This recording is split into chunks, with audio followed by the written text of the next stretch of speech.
We're live. Hi, everybody. Thanks for joining. This is Dan Reeser from the Web3 Foundation, and I'm joined here by my teammate, Bill Laboon. We are here to talk to you guys about a presentation on Polkadot for beginners. And really the goal with this is to give a very simplified, kind of jargon-free explanation of what Polkadot is, along with the background of the internet and that leading into the formation of the blockchain industry. Let's start off with Bill. Maybe you can give a quick introduction of yourself, and then I can do the same, and we can get started. Sure. So hi, everyone. My name is Bill Laboon. I am the technical education lead here at Web3 Foundation in Zug, Switzerland. I've put up a slide with some contact information in case you're interested in reaching out to me. I come here after 5 years as a lecturer in the computer science department at the University of Pittsburgh, and am loving the sunshine here today. And I'm Dan Reeser. Like I mentioned, I work on community and growth here at the Web3 Foundation, primarily focused on our two primary brands, Polkadot and Kusama. I recently I started in blockchain a couple years ago, actually going on 3 years now. And then before that, spent a lot of time in the pharmaceutical industry at the beginning of my career. So Bill, I guess go ahead and get started with the presentation, and I'll minimize myself. Okay. So just before we start, I want to reiterate what Dan said, is this presentation is really meant for beginners. So if you do hear me use some jargon, I will try not to, but in case I accidentally slip up, please feel free to hit ask a question, and Dan will be monitoring it to see if there's anything that we can help with here. So this, again, is meant for people that may have heard of blockchain or they've heard of Polkadot but aren't really sure what it is, what it's used for. You don't need to have any sort of background in blockchain in order to get something out of this. We're really going to start at the very beginning. So please feel free to ask questions. There are no dumb questions. There are no bad questions. If you don't understand something, it's my fault. So please feel free to ask. So just to give a brief overview of everything that we're going to cover, I want to talk briefly about how the internet came about and how it has evolved, and the history as well of blockchain and crypto, as well as a lot of the similarities between the two. We'll also explain what blockchain is, the issues with legacy blockchains, and how Polkadot solves them, and what we expect to see, although it's very hard to predict the future, happening with Polkadot in the long-term time frame.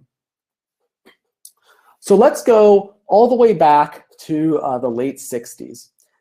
When computers were first created, when people first started using them, they really were islands unto themselves. You had an individual computer, and if you wanted to bring information from another computer, you put it on a diskette or a reel-to-reel tape or a bunch of punch cards and brought it over to the other computer.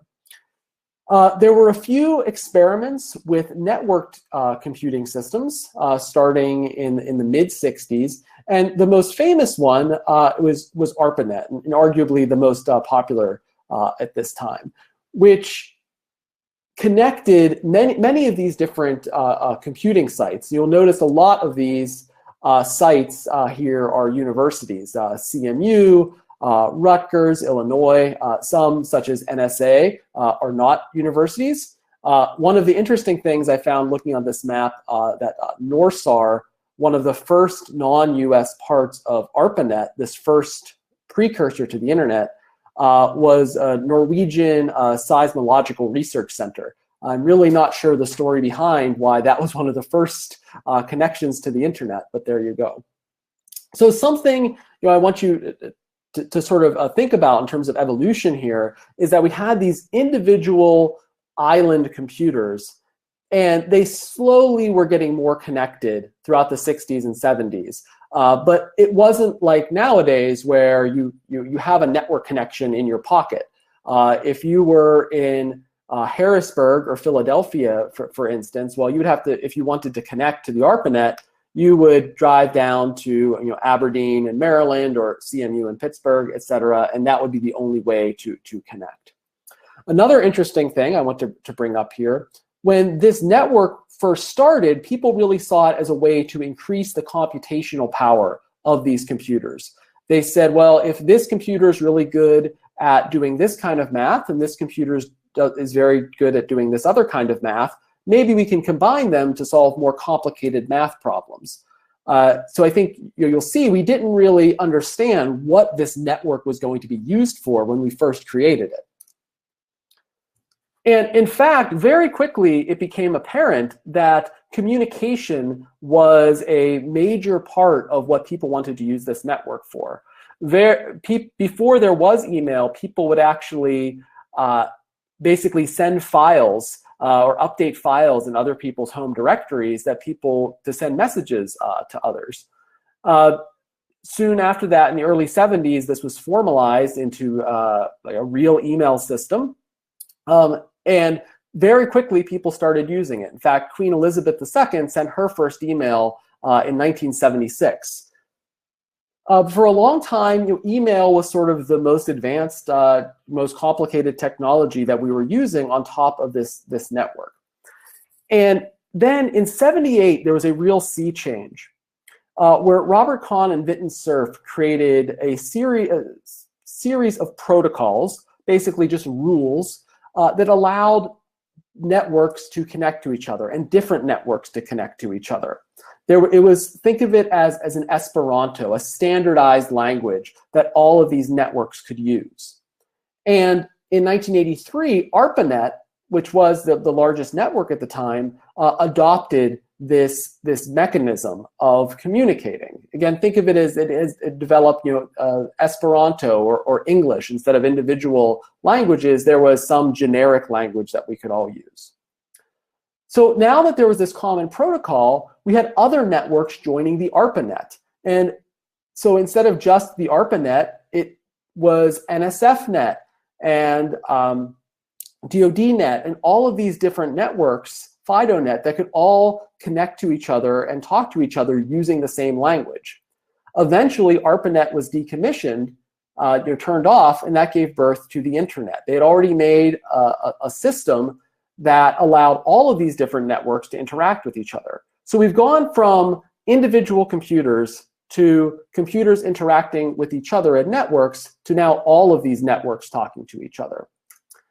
And once we had this, we suddenly see an explosion in the 90s in terms of things that could be done.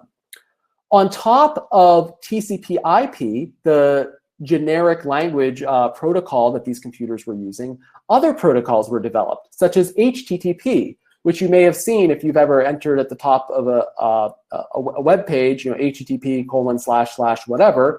This is a protocol built on top of TCP/IP, which enabled things like web pages.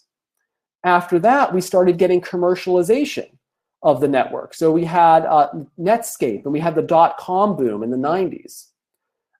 Amazon, Google, and in fact, many of the largest companies now are,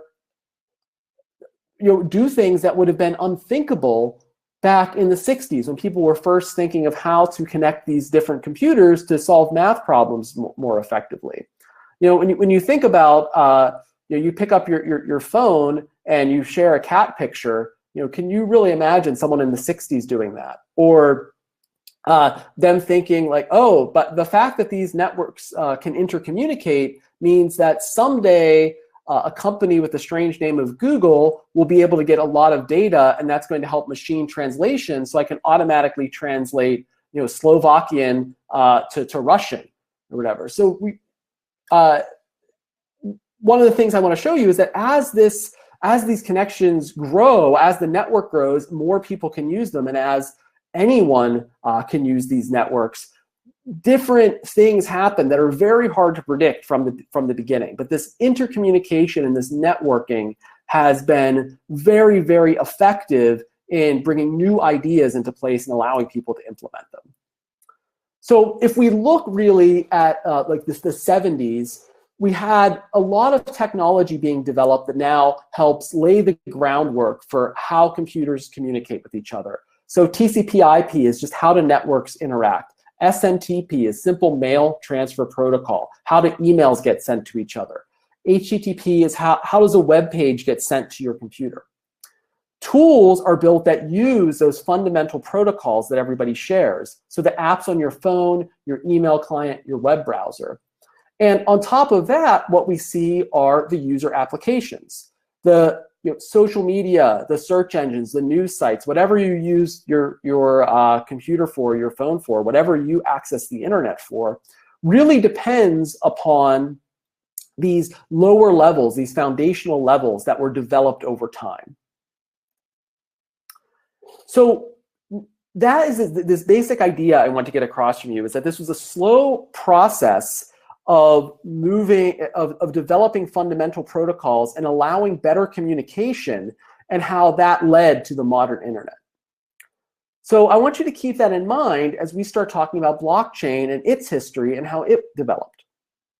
So blockchain, I know it's a fancy buzzword, but really all of it is chunks of data. So each chunk of data, and this is usually like data that is associated with a particular time period, like what's happened over the last 10 minutes, connected in a chain and distributed among many different computers. There's no centralized spot where the blockchain lives. There's many computers that are all adding on to this chain, and it cannot be altered once all of these computers agree on what the next block is. So I think a good example, and I'm not going to take credit for this, is a poker game. So if at the end of every hand, everyone records the results of who won the poker game, and what the hands all were, and how much money was put in the pot, think of each one of these as a block. And after the game is complete, you could look through this whole list. Assume everybody is checking. We're writing down in full view of everyone else what the hands were. Everyone can see, everyone can make sure what you're writing down. At the end of the game, you also can confirm with each other how the game took place, who has how much money. So if somebody tries to take out more than they're owed, everyone else can look and say, no, you started with whatever, $100, and you won $200 here, but you lost $50 here, and you gained $90 here. At the end, you should have, let's say, $70. You can't take out $170. But this can be done entirely automatically. If you are a chess player, you've probably also seen this. You write down your moves in chess so that anyone can replay that game just looking at the sheet, even if they didn't see the game itself. So if we look at an actual block, so that's the basic idea, is after every hand, think of every hand as a block, we could just have transactions in there. So this is how a Bitcoin block works, for instance. So at the beginning, and each of these blocks represents one day. Dan has 5 million, but Dan pays Kevin 5 million. Kevin pays Bill 2 million, and Bill pays Dan 1 million. That's a block. All of the computers can double check each other to make sure that they all agree. As the days move on, we see all the transactions, and anybody can replay this blockchain and see at the end that Dan has 500,000, Kevin has $0, and Bill has 4.5 million, which would be very nice for me. But anybody can do this. Anyone can look. This is all public, and nobody can go back and try to change things. If they do, the reason nobody can change these things is because this data is not stored in a single place. If Facebook.com went offline, there would be no way for anyone to access their data on Facebook. But with blockchain, it's a decentralized network. all of the computers that are on the Bitcoin blockchain actually have their own copy, their own verifiable copy of the data. So it's very, very redundant. Even if half of those computers get knocked offline, or 90% or 99%, as long as one node, as we say, one computer is still on with the Bitcoin blockchain, it can be replicated again.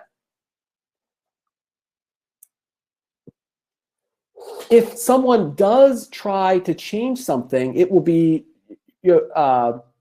visible to everyone. If I try to say, or excuse me, that Dan did not pay me $500,000, so I edit the data on my own computer to say that Dan actually paid me $1 million, everybody else can verify that that's not true, that that was just me trying to cheat Dan out of an extra $500,000, which I already have $4.5 million here. Why would I do that? But everybody can look. We can avoid this sort of situation. Once that block is in the blockchain, it is, as we say, immutable. It can't be changed. Everybody can verify very easily if somebody tries to change what happened in the past. So we have all of these different computers all over the world, all checking on each other to make sure that none of them are telling a lie, right? So if I modify my computer here in Canada, then the other computers, in Brazil and Russia and Australia and Namibia, all of them can say, no, you can't trust this node. Don't listen to what it's saying. We all know what the real truth is. So that's from a very high level what it does. But why would a user care about blockchain? Well, one of the really cool things about this is that all of the users on the network can agree on what's in the blocks without trusting each other or even really knowing each other. So you can have this trustlessness that I may not trust that some individual person is going to cheat me at the store. Like if I go into a store, they may give me, they may lie to me about how much something costs. But by virtue of it being on the blockchain, we have a built-in truth to that. We can verify because all of these different computers are all verifying each other all of the time. And once that data has been added, it can't be modified. It's going to be very difficult to cook the books, if you will, to modify, let's say your accounting information. You can't go back in time and modify it. You can't change what has happened. It's virtually impossible for anyone to stop a blockchain from running. You would need to find every single node that's run, every single computer in the world which is running that blockchain, which for most major blockchain networks, that's tens of thousands, if not more, computers running this with tens of thousands of copies. And as long as you miss one of them, the blockchain can keep running. And Bill, on that, sorry. We had a question actually on that topic. Someone asked, what would be a black swan event that would force 100% of nodes being down? So you kind of just touched on that, but I guess it would mean something like a complete power outage, or is there anything else you could add to that? So yeah, I can think of some really black swan examples. I mean, one would be such a major bug in the code that it modifies the blockchain data itself, that it scrambles it. But even then, anyone running this code or the blockchain or has it backed up, we'd be able to get back to it. Major nuclear war, electromagnetic pulses that destroy electronics or don't allow them to run. I mean, really, as long as think of anything that would allow just one computer to survive, a blockchain network can survive. So again, outside of really black swan scenarios, like a meteor striking the Earth, that's an extinction level event, or such a mess up in code that not only does it destroy all of the data that's that's being stored on nodes, but also any of that data that's been backed up. Again, it is, when I say virtually impossible, I really mean that. Like, outside of really, really extreme events, the network can keep running. Now, there are things that would cause it to run in a less performance scenario where things might take longer, but actually destroying all of that data and having a blockchain cease to exist would be really incredibly difficult. Okay, so I hope that answered your question. So finally, another thing is, due to the fact that all of this data, including your own data, can be put on blockchain, but it's protected by math that others can't view it unless you want them to. It actually can allow us to avoid a lot of major hacks that have been seen. So for instance, like the Equifax hack in the US, a lot of people that had their information gathered about them and stored in one single place, and once that one single place was hacked, then all that data was able to get out. Users on the blockchain, they actually can store their own data there and interact there, but only their data is could even theoretically be at risk. So if I store, my Bitcoin wallet, and like, let's say that I do something really silly and I post my private key, like that's bad. I just lost. So if I do something like I don't secure my own data, I might lose my own money. But there's no way that everybody that's using it could lose all of their credit card information or their Bitcoin information to the world, like what happened with like Target and Home Depot and some of these other hacks that have happened recently. Users really can own their own data. So with these basic pluses in mind, there obviously are some drawbacks to using blockchain technology as well. We'll talk a little bit about those.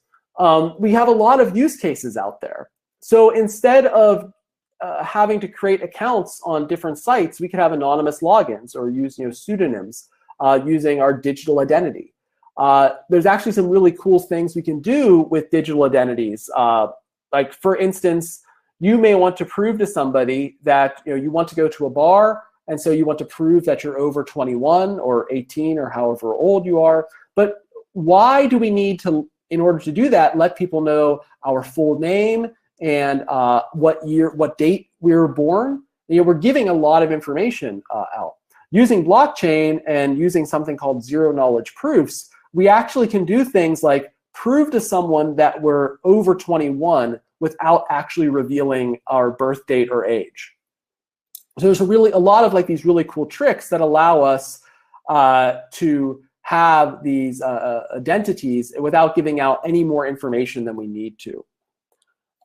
We can have all sorts of anti-counterfeiting systems in place. And we actually see this where different products, they will register themselves on the blockchain and there'll be digital ownership. So anyone can look and prove that you in fact own the IP rights for something, or you own an actual Rolex, and not a knockoff copy or something like that, because it can be verified on the blockchain.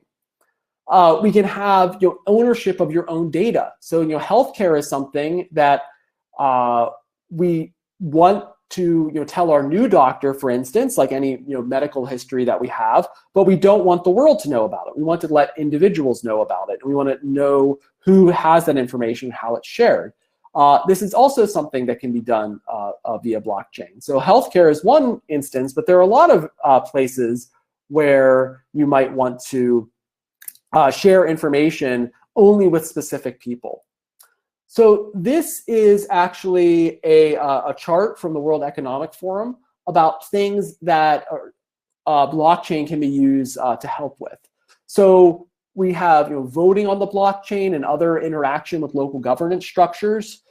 We can create all sorts of financial products on the blockchain. So Bitcoin obviously is the first instance people have in their mind of money on the blockchain.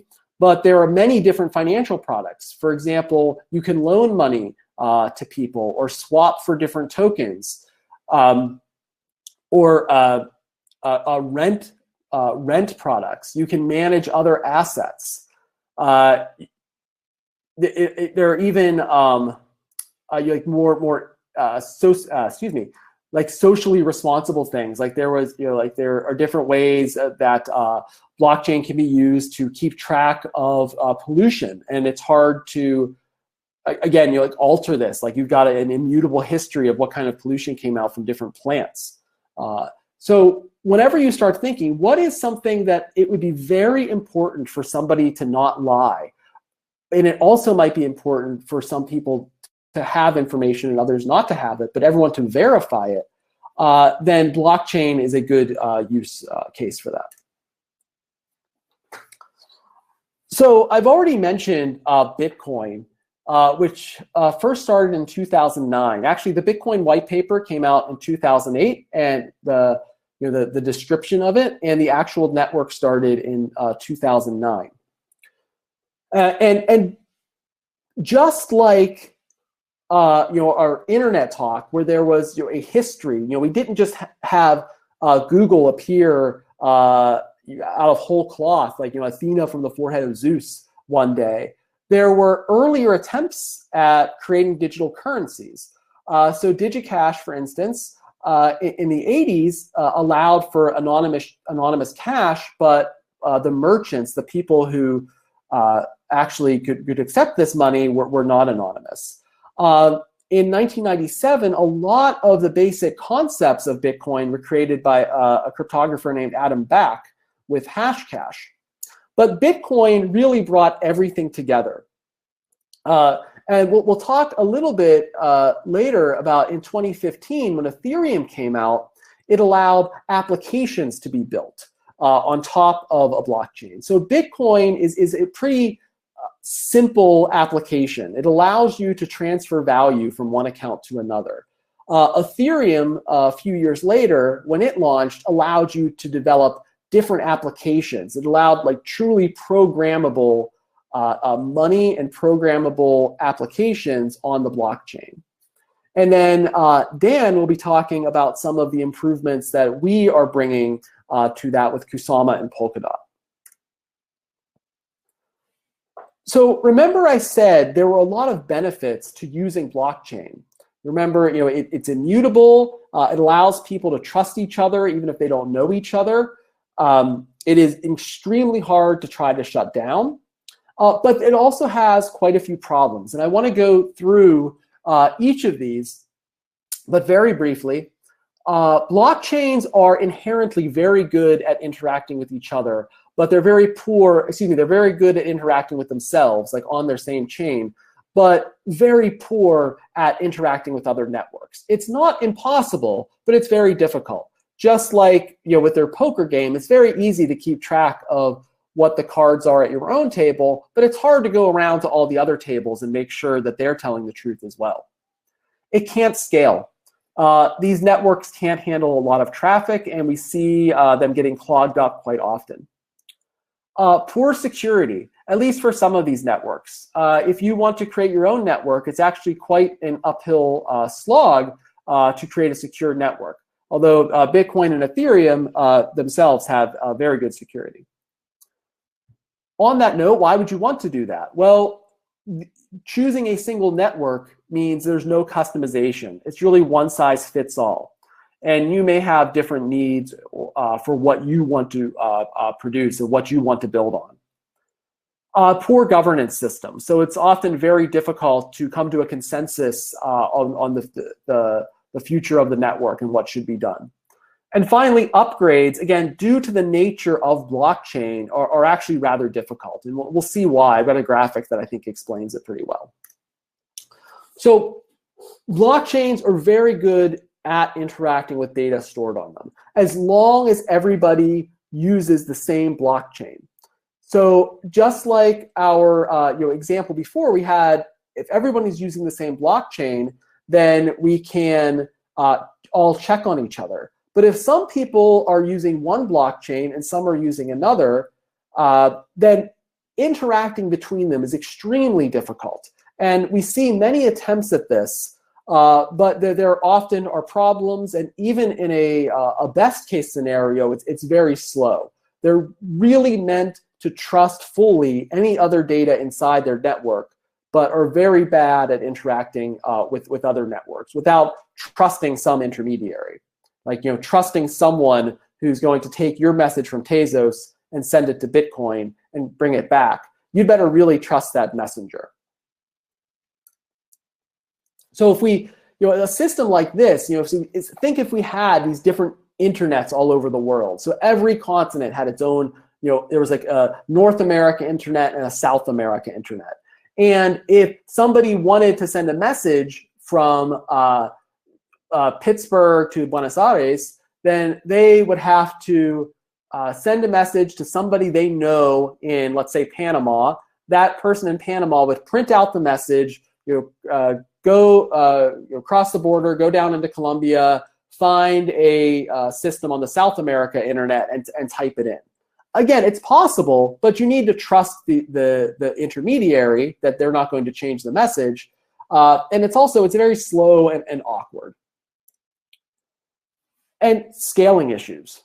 So remember I said traditional blockchains, very resilient, but also very slow. It's very hard to stop them, but they're like tortoises, right? They're armored, but they're hard to, they're not very fast. Bitcoin, their theoretical max, about 7 transactions per second, but in reality, it's more like 3 or 4. Ethereum, a little bit more than that, but Visa alone does over 1,700 transactions per second. So a single network, obviously, here is not going to work out. And we see problems with this by having such a small amount of scalability. For a while in 2018, the average price someone was paying to use the Bitcoin network to send any amount of money was $37. And in fact, over the last month from today, fees on Bitcoin are up over 800%. So it's over $5 last I checked. And we've seen similar issues on Ethereum, where when there are popular applications, there's only a limited amount of space for these transactions to go through, and we get a lot of different problems that even can cause people to lose money on these applications. And security issues. So Bitcoin and Ethereum are very secure fundamentally, but if you want to create a new blockchain, it's very difficult to do in a secure way. And in fact, we've seen a lot of different attacks carried out. There's a famous kind of attack called a 51% attack that allows you, again, I'm sort of speaking simply here, to send money to someone and then take that back, right? Say, all right, I'm actually not going to send it to you. I'm going to send it back to myself. And while a 51% attack would be very difficult to do on Bitcoin and Ethereum, if you want to use a different blockchain, you are very, very vulnerable to these attacks. And there have been numerous ones that have happened in reality. The choice then comes down to either using an existing blockchain, such as Bitcoin, Ethereum, but maybe it doesn't have all the features you want. So you want to have one that's specifically made for gaming or specifically made for finance. So you could try to create your own from nothing, which is very difficult. There's a lot of work involved in creating a secure blockchain. So it's very hard to customize. You either have to not customize at all or really start from scratch. Governance issues. It's very difficult, and a lot of these traditional blockchains have no way of determining the future of that blockchain on chain. So you either have a very centralized system with a sort of benevolent dictator watching over the chain and making decisions, or a development team that makes decisions, or just people interacting off-chain and deciding on their own using ad hoc procedures. So most of these blockchains the governance was not really thought out ahead of time. And finally, we have upgrade issues. If you do want to upgrade the software, for technical reasons, really everyone has to upgrade the software ahead of time. So all of these computers, and remember there may be thousands of these, need to make sure they upgrade the software before this major change occurs. Otherwise, you get what's called a fork. So here we see in black at the bottom, the old software, somebody that didn't update. They're going to see different blocks because there are different rules that their software is going to see than somebody with the upgraded software. So if while all of them agree on the previous history, since you can't alter this data that's already occurred on the network, any network that occurs after the upgrade, you may see some people, the people that upgraded, have one version of the pink history here, while other people see a different version, the people that forgot to upgrade or couldn't do it in time.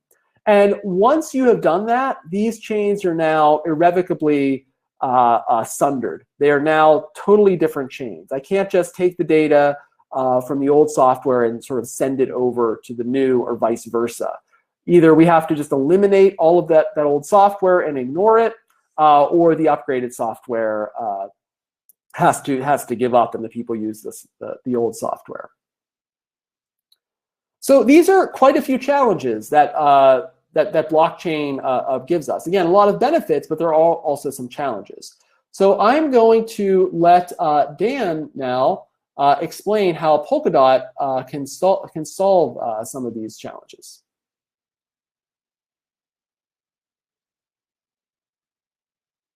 Cool. All right. Thanks, Bill.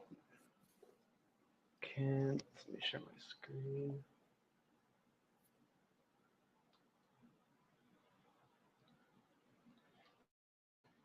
And then there were some questions here in the box. Most of these I think we'll get to at the end. And Bill, maybe you can take a look at those while I'm going through these slides.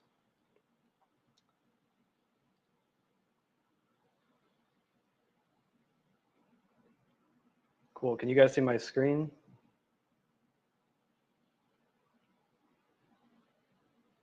Yep. Okay. So back one.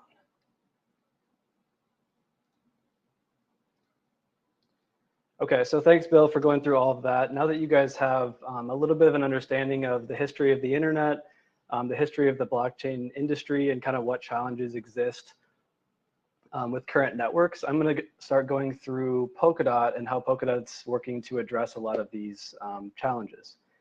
So at the basic level, Polkadot is a foundational building block of the new web, hoping to enable human beings, businesses and enterprises, and governments to use private and secure applications that don't rely on trusting a third party. So Bill mentioned a lot about the Facebook and Google and Apples of the world and how we are relying on their kind of central point of authority. And what Polkadot's doing and what I'll explain here in a bit is how we're building a system that removes the need to rely on trust. Polkadot was founded by some of the earliest builders in the industry, including Gavin Wood, who was a co-founder and former CTO of Ethereum, along with Rob and Peter and a team of people at Web3 and Parity.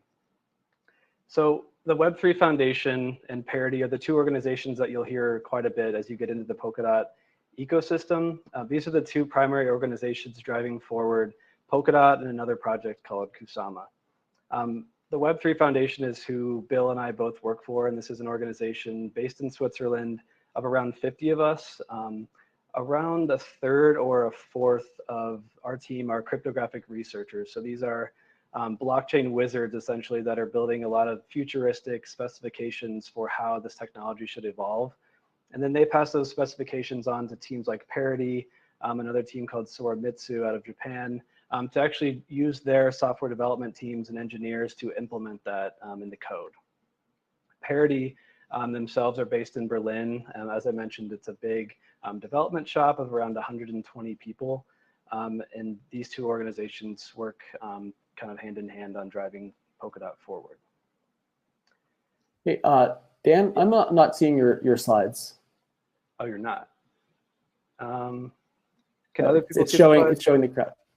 It's showing the Crowdcast screen. Okay, let me.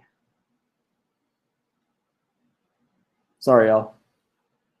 1 second. Here we go. That's better. There we go. Okay. So let's see. Basically what I just walked through was this slide, Gavin, Rob, Peter, the founders of Polkadot, and then Web3 and Parity. So just a very quick recap. And I know we're getting at around 45 minutes, so I'll make this fairly brief. And then if anyone can stay after the 10:30 my time or after the half hour, then we're going to stick around to answer some questions. So using the same framework that Bill went through to explain to you all the existing problems with current blockchain networks, let's use that same framework and walk through the different problems that Polkadot is solving in a very simplified manner, starting with connecting networks together or interoperability. So single blockchain networks include things like Bitcoin and Ethereum that Bill walked through, but also includes custom blockchains built on top of Polkadot. So these will all be singular blockchains in the same manner that Bitcoin is a singular blockchain. But singular blockchains or single blockchains can be built to do one thing really well. So Bitcoin does this digital gold store value use case really, really well.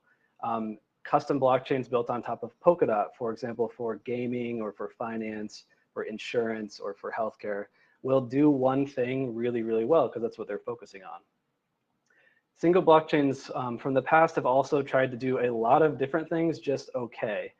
So platforms like Ethereum are trying to do everything from gaming to finance, running the full gamut of things, but they're not focusing on any one area, so it's really tough to be great at one thing. So that same blockchain that I showed on the previous slide, Polkadot, as you can see, is made up of many of these different custom blockchains along this ring here, this relay chain as we call it. Polkadot connects a network of many of these custom built blockchains into one cohesive kind of living and breathing organism. As I mentioned before, these custom blockchains can be built for specific use cases. So as you see here in the bottom right, these can be built specifically for the Internet of Things, or another blockchain can be built specifically for finance. Another can be built for gaming, and maybe in the gaming example, that blockchain could be built to be super fast, but it wouldn't necessarily need the type of enterprise or bank-like security that a huge bank's blockchain would need, or anything really in the financial realm. And to zoom out even more, the reason why we're really excited about Polkadot's ability to kind of connect all these blockchains together, as Bill walked through, you can see that Polkadot will be building bridges as well to these existing networks like Bitcoin or like Hyperledger for the enterprise use cases, or to our other network called Kusama.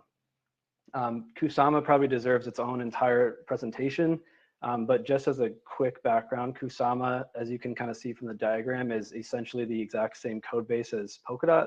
But what Kusama is for two things. One, people who are planning to move on to Polkadot will a lot of the times deploy to Kusama first to kind of fine tune their technology before moving it on to Polkadot.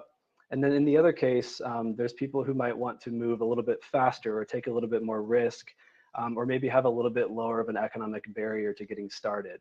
That's another use case that we'll see quite a bit on Kusama. So moving on to customization of blockchains. So blockchains on Polkadot, as I've mentioned, are going to be custom built and optimized for specific purposes. So you can think of this like a music producer who uses many tools, including a music equalizer, where they can kind of tweak up, tweak down different aspects of this to change the way the sound works, maybe the treble or the bass or whatever you get into as a advanced DJ or producer. In the same way, Polkadot's blockchain building framework called Substrate is kind of that same idea as the music equalizer. It's basically a drag and drop palette system where people can pick and choose what aspects or what features they want in their blockchain to specifically build it for a specific use case or to be optimized for a specific industry or application or what have you. This is where it starts to get technical. So if you are a developer and interested in kind of how this technology works, I would highly recommend checking out, I will hide this, checking out substrate.io. which is a brand new site that Parity just published, and it has a lot of really great tutorials, explanations, documentation, and so on. Now getting into scale. Polkadot handles transactions at the scale of mass global commerce. Bill walked through the example of Bitcoin starting from the bottom, which has a maximum capacity of 7 transactions per second. Ethereum has a max around 15 to 20 transactions per second. And Visa's actual transactions per second, so what they actually see on a day-to-day basis, is around 1,700 transactions. But Visa can, if they needed to, they can process up to 65,000 transactions per second, according to their website. Polkadot is taking this to a whole new level. Our research team has found that our theoretical transactions per second capacity, so the max, at this point is around 166,000 transactions per second, which is over double what Visa's capacity is. But Gavin Wood even came out recently and said that this could actually, we could see this actually upwards of 1 million transactions per second. So we're really excited about this because we all believe in kind of the vision and what we believe the blockchain industry will turn into. But we really needed as an industry to get to the point where we can handle, Visa, MasterCard level transaction speeds. So governance. Really, there's been 2 primary ways of governance in blockchain. First, no governance, or kind of the way the network was launched is how it will always be. In the case of Bitcoin in 2009, Bitcoin was released, and it really hasn't changed a whole lot since then. The second example is where one person or a small group of the kind of original team has the ability to change and tweak the network's future based on what they believe is the right decision. Where Polkadot is taking this is to a point where the community, the contributors or the actual token holders have the ability to propose things, to vote on decisions, to even vote on a council of people that are kind of their representatives, just like you see in a democratic system in kind of governments around the world right now. So Polkadot's governance system allows dot holders to take part in the network in many ways. I kind of mentioned these already, but proposing public referendum or potential changes to the network, voting on those referenda as participants in the community, and then voting or even running as a council member to be a part of these decision-making bodies that are kind of elected by the community itself.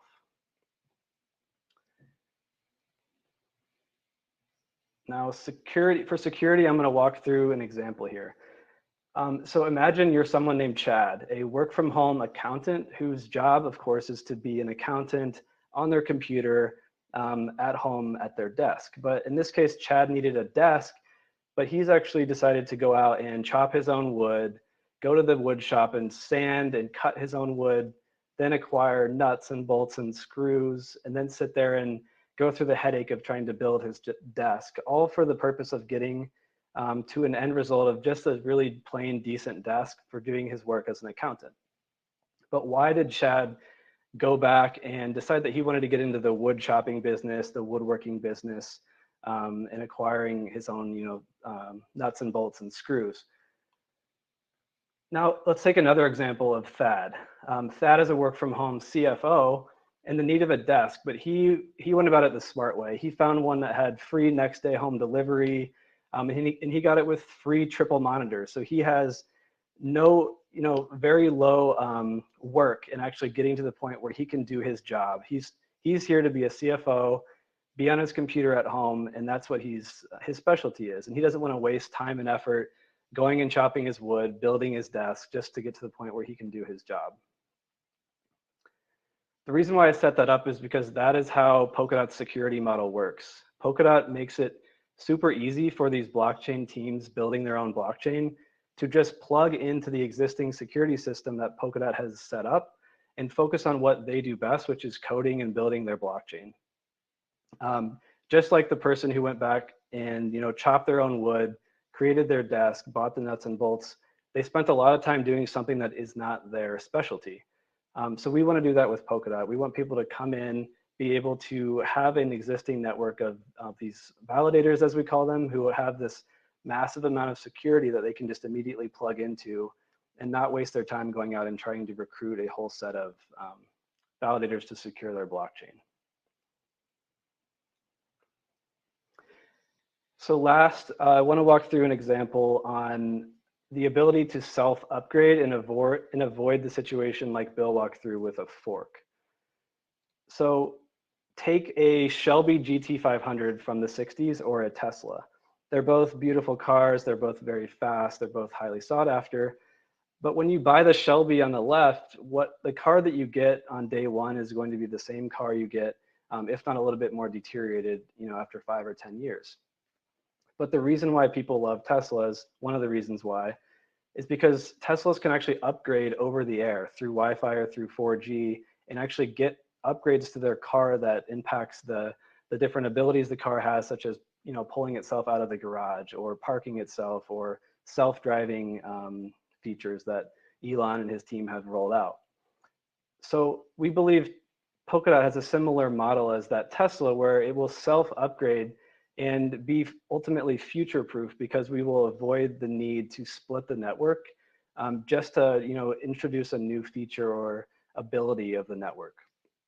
So as you can see here on the bottom, Polkadot, as it moves from block 101 to block 102 to 104, an upgrade will really just mean that the whole kind of network or system has agreed that this upgrade will take place, and we'll just move right on from 104 to 105 with very little headache and no kind of risk of splitting the chain or dividing the community, as we've seen with other blockchains in the past. So after all this discussion, let's paint a little picture about what the world could look like built on Polkadot here in the very near future. So going back to Bill's example of how TCP/IP and SMTP for email, HTTP, these kind of low-level base technologies, these all enabled the application layer of the Facebooks and YouTubes of the world.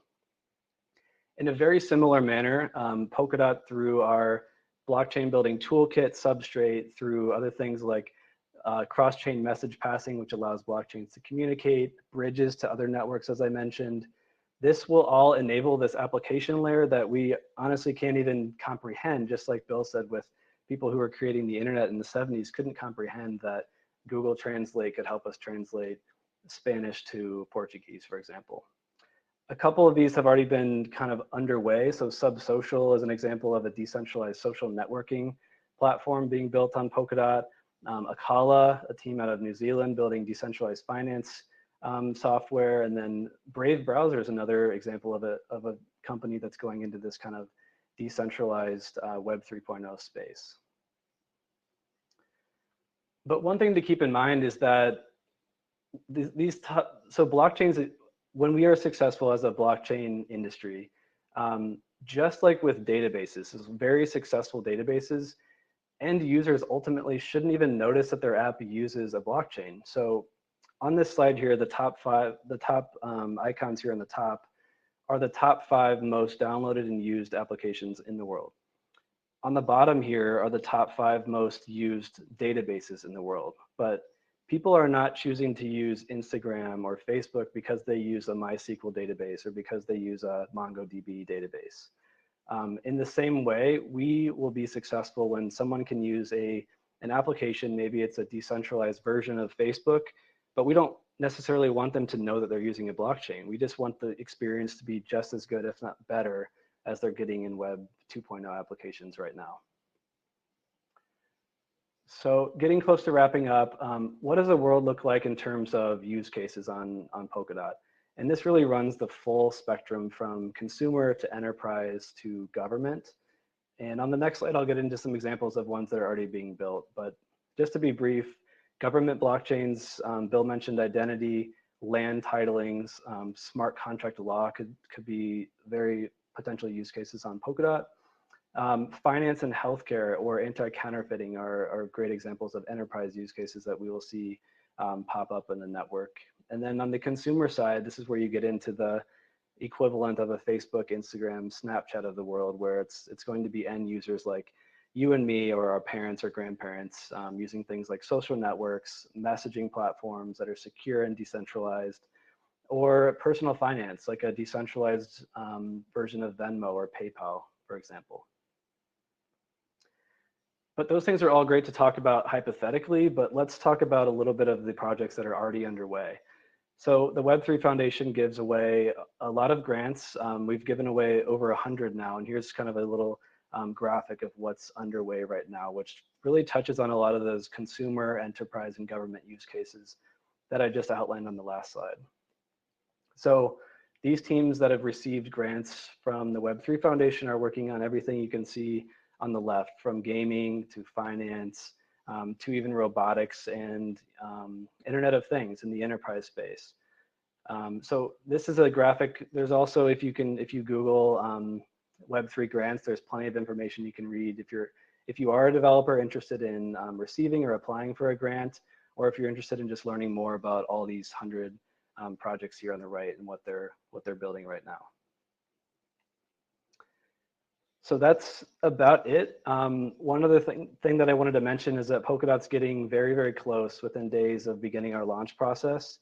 If any of you have questions about the launch, I'm also willing to get into that a little bit as far as how the launch will look, but we're going to be having a phased launch starting very soon that we'll see rollouts getting to the point where we have kind of full decentralization and launch of the Polkadot network. So we're getting really excited for that. And then for this, so we have a bunch of links here that I know you can't click on my screen, so we'll be sending these out in an email after this as a follow-up for giving you ways to get involved. One thing that myself and Chris Hutchinson work on quite a bit is the ambassador program. We've got around 50-50 split of developers and non-technical people who are joining a group of around 200 people around the world in 45 countries that are really contributing quite a bit to the ecosystem.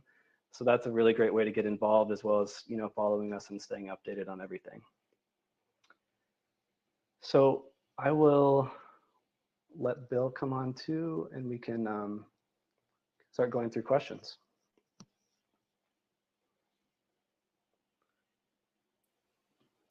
Hey, if you could use the ask a question button, that's going to be easier for us to. I see people asking in the chat box, but if you go to there should be a ask a question at the bottom here.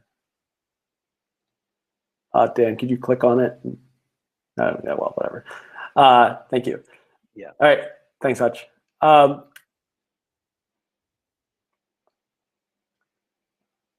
It's telling me to ask questions. So. Yeah, I was just going to go from the top down, but since I'm not the host, I can't click on them. So Dan, if you could just click on them for me. First one. Sure. All right, thanks. All right. So this is asking about actually building what we call a runtime. So I don't. I'm happy to talk to you about this offline. At least what I know. I'm not a Substrate everyday developer myself, but I know different palettes are operating at different levels of the runtime. So I'm not sure why specifically balances in session one is considered runtime and one is not. But I'd be happy to send you links about that. I just don't want to get too much into detail right now because this was meant to be a non-technical thing. So for the next one, also from same person. So Substrate is the way for people to develop their own blockchains. Remember that we said there's sort of right now only like two divergent ways of doing this. You can start from scratch or you can use an already made one. Substrate is I like to think of it as like the Ruby on Rails or like Wix, where like anyone can just, as Dan said, just sort of bring different palettes and make their own kind of a blockchain. Regarding a runtime upgrade, we can actually look at Kusama for some of these practical runtime upgrades. For instance, the number of validators. So that is, think of them almost as like miners on Bitcoin, the ones who produce the blocks. There are trade-offs between having more and fewer of them. The more we have, the more decentralized the network, but there are some technical issues that would make producing blocks a little bit slower in that case. And so one upgrade that we have done, a runtime upgrade, was actually changing the number of validators on the network. So that's done by a vote. In fact, I think there is a vote right now on Kusama for increasing the number of validators. And once people vote on that, that they're actually voting on a function call. They're voting on new code to change the network, and that is a runtime upgrade. There have been other runtime upgrades that we've done. I want to say we're at around 40 or something. I can't remember off the top of my head on Kusama. To other things like adding registrars, so like adding people that are authorized to registration and provide digital identities to people. So if you go, actually, there's a site, Polkassembly. You can see some of the discussions on previous referenda that were runtime upgrades. All right, so I'm going to go to the next one here. Polkadot is like an agency or corporations. So yeah, but remember, this is an analogy. He's not saying it's actually an agency or a corporation. But yeah, so what you would do if you want to make a change to the network is issue a proposal. I actually have a whole talk on how the governance system works. But you can propose anything. You can propose to change the entire code of the runtime. You could propose to add a new blockchain into the network, or you could propose, although I don't think anyone would vote for you, to give yourself 1 million new tokens. To do this, there's a standardized process where you submit this proposal for a vote in a formal manner, and people can second it, and then it becomes a referendum, and people can vote on it. And if a majority of stake agrees with your proposal, it will take place. So there are all kinds of things that you can do with that, all the way down, like I said, to modifying the runtime itself, replacing all of the code. But it's done in a democratic way. And I'll add one thing to that too. Gavin's been using a word called agency also to refer to the fact that the users have the influence or power. So kind of a different definition of the word agency, but it's kind of referring to my slide about how the network actually has the ability to have a voice or an influence on the governance versus what we've seen in the past, where you really don't have a voice in the way the network moves forward. Yeah. Okay, so back in the 90s when the web was released, you had to buy a dedicated server or run a second phone line. We do offer there is light client support, so you don't have to run an entire Polkadot node to use Polkadot, or an entire Kusama node to use Kusama. You can, obviously, and we support that. Anyone can do it. However, we also really, I would say this is really from the engineering side. There are a variety of ways to interact with the network besides just running your own node. So you actually can create transactions offline. If you want to do it entirely offline and then take it to a node, just like our hypothetical distributor from Panama going to Colombia, you can do that. You can. What I assume most people are going to use are these third-party providers. So their applications will let you interact with it. Just like, if you think about it, you aren't directly interacting with Facebook's database, right? You have this nice web interface, and then it sends data to a database behind the scenes. And what we see is that a lot of these networks, like Akala Network's current testnet, there's no indication that Polkadot is running behind it. I go to a website, I connect my wallet to it, they use Polkadot in the background. So I think we're doing the same thing, that you don't have to host a node on your portable laptop. There are third-party providers that allow interfacing to Polkadot. I understand Kusama chain is pre-Polkadot. Is it possible Kusama will become official Polkadot chain? That's not really in the plan whatsoever. But Kusama was released, right? It is now in the hands of the community. We, as the Web3 Foundation, have no control over it. So while what we envision is that Kusama is going to be the testing ground. And that's how we plan to use it. But remember, we don't have any control over it. So there are a lot of Kusama maximalists out there that really like Kusama and they want to interact with it. It really is, as someone said, it's the Wild West. We're doing all sorts of interesting experiments on Kusama right now. Like the society, right? What's it called? The fraternity. So if you get a Kusama tattoo, you can get Kusama tokens. So you can just do a quick search for Kusama tattoo. I'm sure you can find that and put on-chain proof that you got this Kusama tattoo. We envision Polkadot as sort of the more staid, solid, older brother or older cousin of Polkadot, and it's been designed that way. So Kusama decisions are made very quickly. The governance goes very, very fast. Things change very quickly. So in terms of like the official Polkadot chain, we made Polkadot to be slower, more staid, more conservative, and that's what how we continue and are going to continue to support it. But again, both of these are going to be decentralized. So an official Polkadot chain, it's really going to depend upon the users. Okay, so next question. Would it be possible for a quick comparison to Cosmos? So this would be difficult to do without getting too deep into the technical side of things. We actually have a page on our wiki. If you just go to wiki.polkadot.network, there is in search for Cosmos, we have a whole page. But I'll say from a very high level, Cosmos does do some similar things. They really work on having blockchains interact with each other. The main difference from a sort of a 50,000 foot overview is that in Cosmos, these chains are really independent. They don't share security. The onus is on the individual networks really to have their own system of security, their own ways of interacting, and Cosmos really is focused just on the interoperability.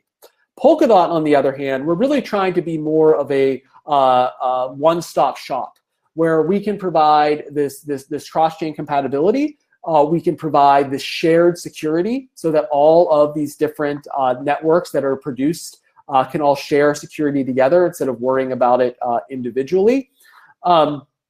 And also Substrate, where we have a framework for developing your own chains and adding on to Polkadot. That's not really something that Cosmos has. They do have their own software development kits, but I would say the big, again, high-level overview is that the chains are more independent in Cosmos, which has benefits and drawbacks. Okay, so next question. Notwithstanding the differences in technical approach, what differentiates Polkadot from Solid Erupt? So I'm not that familiar with Solid Erupt. I know that's Tim Berners-Lee's project. So I think, based on what I know, though, I may have difficulty explaining it in non-technical terms. But really, that seems to be more of the format of the data that can be shared between applications, not really like the truth or falseness of it, like that you handle with a blockchain. So it's really meant at the application level, how do we share this data in sort of a universal format? Whereas that is less of a concern with Polkadot. Now it's part, we will have this interaction, but it's really going to be at a sort of a more fundamental level where we have, as opposed to sharing from app to app, it's really these apps would all share to the blockchain. But I think, again, based on what I know, which is not a lot, there are very similar goals in the long run. The differences really are like the technical approach to how we want to, we all want to see more shared data, more decentralization. It's, what is the approach? And there are, again, like, technical, there are drawbacks and benefits to any kind of technical approach you make to it. But I'm not familiar enough to really dive deeply into Erupt. Solid, I'm sorry. Two-part question here. An estimate on transaction fees. Well, transaction fees occurs in dots. So I can tell you average transaction fees on Kusama right now are 0.001 Kusama for most ordinary transactions. The concept of transaction is a little bit more complex than that on Kusama or Polkadot. So giving a specific number is going to be difficult. Transaction fees will occur in DOTs just like they occur on Kusamas. We don't know exactly what they're going to be yet, but I would estimate in terms of absolute numbers, less than in Kusamas, but it's hard to say. But again, right now it's 0.001 Kusama for an average transaction fee currently. Compared to the complexity of using sorry, there was a second part to that. Where was that? Okay, I got it. Will the I see it. Compared to the complexity of using Ethereum, how will the UX get friendlier for average Joe and Jane? Honestly, this is a problem in all of the blockchain space, and it's something that we are working on. And one of the ways that the UX gets friendlier is if we have these specific interactions. So I think one of the problems with using something like MetaMask, again, MetaMask, great tool. Don't get me wrong. I use it all the time. But it's meant to be everything for anyone, right? My crypto can call any, my crypto can call any contract, or MetaMask can call any contract, and you as a user are focused on being able to do anything. And even now, like our current UI, it really allows you to do anything if you want to. And I think one of the things that we really want to focus on, just like the different blockchains or parachains as we call them, that connect to the network will have different topics and different focuses. We will have different UIs for different things you'd want to do with the blockchain. So, like theoretically, think of it like in the old time, right? You had the old time, like when I was 20. You had a command line, and you could do all sorts of things from the command line. It's super powerful, but it's also very difficult and very hard to understand. Whereas now, like I look at Snapchat or whatever, and I press a button and it puts cat ears on me or whatever the latest filter is. And, I just press a button because I can't do a lot with that. I can put cat ears on myself, but not anything else. And I think that's one of the keys to UI, is making sure that we do one thing and do it well. And by having these different chains and different UIs for the chains, then I think our UI, we're gonna see that improve. Okay, ability to connect legacy networks. Will there be an ability for blockchains that have been devised as consortium blockchains utilizing Parity, Ethereum VM, and POA to be connected to Polkadot? Yes. So there are already there are things in our grants program for connecting any of these like POA networks, and because we already have experience with this, this is something that I believe is on our roadmap. With the bridges and with the system that we have, most of these legacy blockchains can be bridged to Polkadot. Now, the one problem is that is sort of you have to do one and then another. There's not a standard to just, all right, I bridge to a blockchain, right? It's a bridge. I build a bridge for this. I build a bridge for this. I build a bridge for this. But we are seeing, and you can look this up in the grants, people building bridges not just to the POA networks, but also we're talking about Kusama, Bitcoin, Ethereum per se, the mainnet, and others. And really, any traditional blockchain, as long as we people write up the code for it, we can bridge to. All right, last one. Are validators shared across parachains, or does each chain need to build its own network of validators miners? So the validators, this is sort of a terminological thing, are shared between all of the different chains. So the validators are the ones who produce blocks on the main, what we call relay chain, the chain that sort of connects all of these other chains that others build. However, these individual chains will also need to develop something called collators. And collators send the data really to the validators. So they are the ones that are going to communicate from your network to the validator. Somebody is going to have to let the relay chain know what's happening on your particular chain. So there's actually a variety of ways that this can occur. They can be built into the nodes of your chain. You could do it in a sort of proof of authority way where certain nodes are allowed to be collators. You can develop like an economic system to incentivize people to send this data to the relay chain. There are actually quite a few different ways that you can do this. So the validators, remember, they're on the relay chain. They're not on the parachain. Everyone shares them, all of the different parachains. But each individual parachain needs collators to send the data to figure out what's happening and to receive data. And so they are going to have to, each chain is going to have a network of those. All right, I think that was the last one. So Dan has put our contact information. Please feel free to contact me on any of those, and I'm happy to answer your questions. Cool. Well, does anyone else have any questions? Or I know we've gone like 80 minutes now, so appreciate everyone who's still here, and hopefully you learned a lot from this presentation today. All right, thank you, everyone. Cool. Okay, have a good day or good night.